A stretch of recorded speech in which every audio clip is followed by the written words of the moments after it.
तो मेडिकल और science graduates ध्यान दें। आज हम एक बहुत ही शानदार, बल्कि यूं कहें कि एक गोल्डन अपॉर्चुनिटी का विश्लेषण करने वाले हैं। हम बात कर रहे हैं एम्स भुवनेश्वर की 2026 की ट्यूटर और डिमॉन्स्ट्रेटर भर्ती की। देखिए, भारत के इस टॉप लेवल सरकारी मेडिकल संस्थान के साथ जुड़ना कई लोगों का सपना होता है।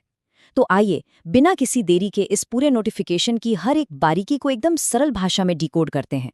ठीक है, तो चलिए एक नज़र डालते हैं कि आज के इस एक्सप्लेनर में हम क्या क्या कवर करने वाले हैं। इस पूरी जानकारी को हमने 5 स्पष्ट हिस्सों में बांटा है। सबसे पहले एम्स का अवसर, फिर वैकेंसीज और सैलरी, उसके बाद एलिजिबिलिटी क्राइटेरिया, सिलेक्शन प्रोसेस और फीस, और अंत में टाइमलाइंस और अप्लाई करने का तरीका। पार्ट 1, एम्स का अवसर, प्रीमियम मेडिकल एजुकेशन और रिसर्च। स्वास्थ्य और परिवार कल्याण मंत्रालय के अंडर आने वाले इस शानदार संस्थान के साथ काम करना ही अपने आप में एक बहुत बड़ी बात है। AIIMS Bhubaneswar patient care, research और मेडिकल एजुकेशन में प्रोफेशनल ग्रोथ के लिए एक बहुत ही डायनामिक यानी ऊर्जावान माहौल देता है। हाँ, यहाँ ध्यान देने वाली बात यह है कि ये पद कॉन्ट्रैक्चुअल आधार पर हैं, लेकिन फिर भी चिकित्सा और अनुसंधान में अपनी एक्सेलेंस के लिए जाने जाने वाले इस संस्थान का हिस्सा बनना किसी भी मेडिकल प्रोफेशनल के करियर ग्राफ को काफी ऊपर ले जा सकता है। चलिए, अब रुख करते हैं दूसरे और शायद सबसे दिलचस्प हिस्से का, वैकेंसीज और कॉम्पेंसेशन, मतलब सीधे नंबर्स और फायदों की बात करते हैं। टोटल 62, जी हाँ 62 पद एम्स भुवनेश्वर ने ट्यूटर और डिमॉन्स्ट्रेटर के लिए कुल 62 वैकेंसीज निकाली हैं। किसी एक सिंगल इंस्टीट्यूट के लिए देखा जाए तो ये काफी बड़ा नंबर है। इसका सीधा सा मतलब है कि ये रिक्रूटमेंट ड्राइव बड़े स्तर पर हो रही है और अवसर काफी अच्छे हैं। और यहाँ हम देख सकते हैं कि ये 62 पद 8 अलग अलग विभागों में कैसे बटे हुए हैं। एनाटॉमी में 9, बायोकेमिस्ट्री में 10, फोरेंसिक मेडिसिन एंड टॉक्सिकोलॉजी यानी एफएमटी में, एमबीबीएस के लिए 6 और एमएससी के लिए 3 पद हैं। इसके अलावा माइक्रोबायोलॉजी में 9, पैथोलॉजी और लैब मेडिसिन में 10, फार्माकोलॉजी में 6 और फिजियोलॉजी में 9 पद अवेलेबल हैं। हर विभाग में बढ़िया स्कोप है। अब बात करते हैं पैसों की, जो इन रोल्स को और भी अट्रैक्टिव बनाता है।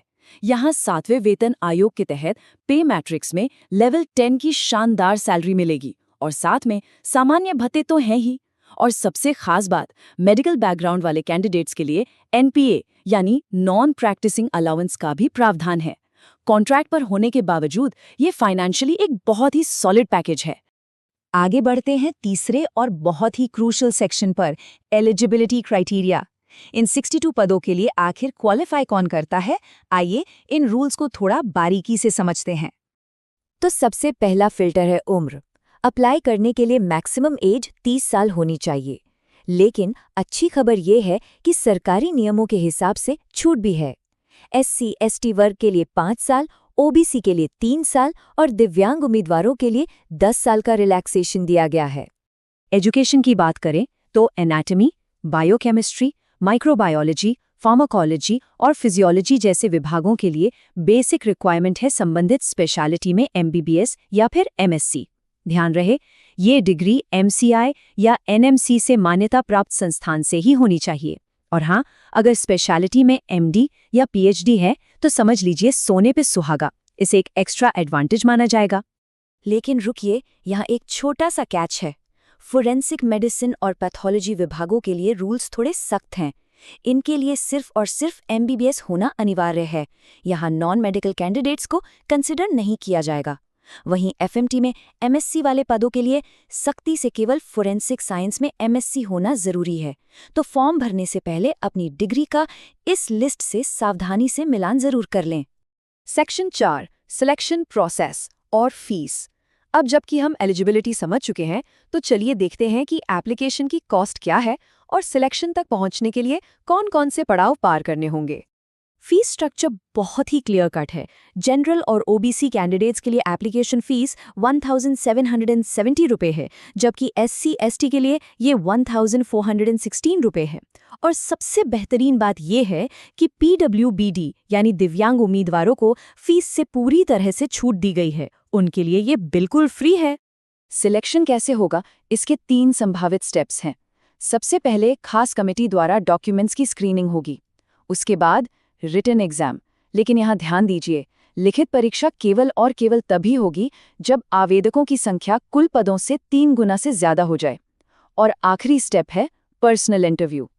और अब हम आ गए हैं इस एक्सप्लेनर के आखिरी और सबसे एक्शन ओरिएंटेड सेक्शन पर, टाइमलाइंस और एप्लीकेशन प्रोसेस।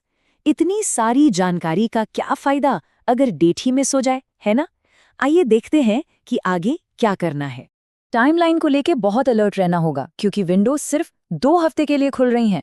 ऑनलाइन एप्लीकेशन 22 मई 2026 से शुरू होंगे और अंतिम तारीख है 5 जून 2026। बस यही वो डेडलाइन है जिसके बाद स्क्रीनिंग और सिलेक्शन का प्रोसेस शुरू हो जाएगा।